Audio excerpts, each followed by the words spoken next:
कोकणातील प्रत्येक अपडेट जाणून घेण्यासाठी आजच माझे कोकणच्या सोशल मीडिया प्लॅटफॉर्मला लाईक, फॉलो आणि सबस्क्राइब करा। सिंधुदुर्ग जिल्ह्यातील मालवण तालुक्यातील तळाशील भागाला समुद्राला आलेल्या उधाणाचा फटका बसला आहे। तळाशील गावातील किनारपट्टीचा 15 ते 20 फूट भूभाग समुद्राने गिळंकृत केला आहे। तळाशील गावातील मुख्य रस्ता आणि समुद्र यांमध्ये आता फक्त 10 ते 15 फुटांचे अंतर राहिलेले आहे। समुद्रास आणखी उधाण आल्यास हा रस्ताच समुद्र गिळंकृत करण्याची शक्यता निर्माण झालेली आहे। याबाबत तातडीने उपाययोजना करण्याची मागणी ग्रामस्थांनी केली आहे।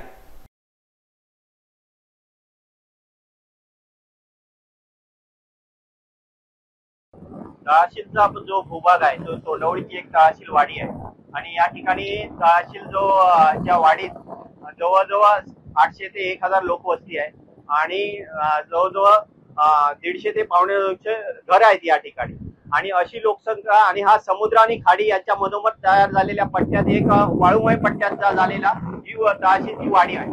असं असताना या ठिकाणचं जे हे आहे राहणीमान आहे ते पूर्णपणे मच्छीमारीवर अवलंबून आहे आणि त्याचबरोबर हा जो किनारपट्टीचा भाग आहे त्या भागाचा राहिलेला जो अपुरा बंधारा आहे त्यामुळे या तळाशील वाडीला धोका निर्माण झालेला आहे। समुद्राचे अतिक्रमण दिवसेंदिवस वाढत चाललेलं आहे आणि त्यामुळे या ठिकाणी एवढी गंभीर परिस्थिती आता निर्माण झाली आहे की तळाशील वाडी पूर्णपणे वाहून जाण्याच्या मार्गावर आहे। हा तोंडवळी गावाची तळाशील वाडी ही या जो प्रमुख एक रस्ता आहे तो रस्ता आणि समुद्राचं अंतर हे फक्त ते 5 ते 10 फूट एवढं शिल्लक राहिलेलं आहे आणि तो जर रस्ता जर पूर्णपणे वाहून गेला तर या तळाशील वाडी पूर्णपणे वाहून जाण्याच्या भीती ग्रामस्थांच्या मनात आहे। आमची प्रशासनाकडे काय जो हा पूर्वीचा जो बंधारा आहे यापूर्वीचा तो माजी खासदार नारायण राणे आणि माजी आमदार वैभव नाईक यांच्या मार्फत या ठिकाणचा सागरी बंधारा आहे त्याच्या 2 टप्प्याचा भाग पूर्ण झालेला आहे। अजून एका टप्प्याचा भाग 600 ते 700 मीटरचा भाग अपूर्ण राहिलेला आहे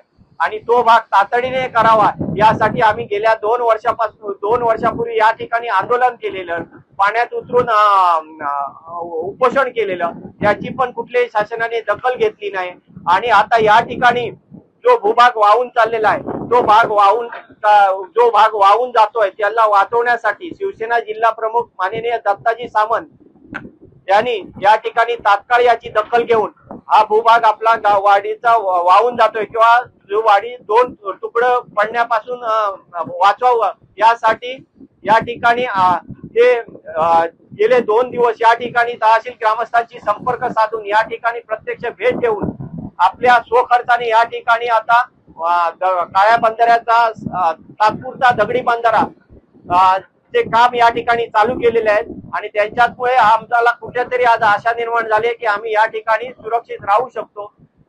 पण माझं एवढंच खेद आहे की या ठिकाणी महसूलचे अधिकारी किंवा इतर कुठल्याही प्रकारच्या वरिष्ठ अधिकाऱ्यांनी आमची साधी दखल घेतली नाहीये।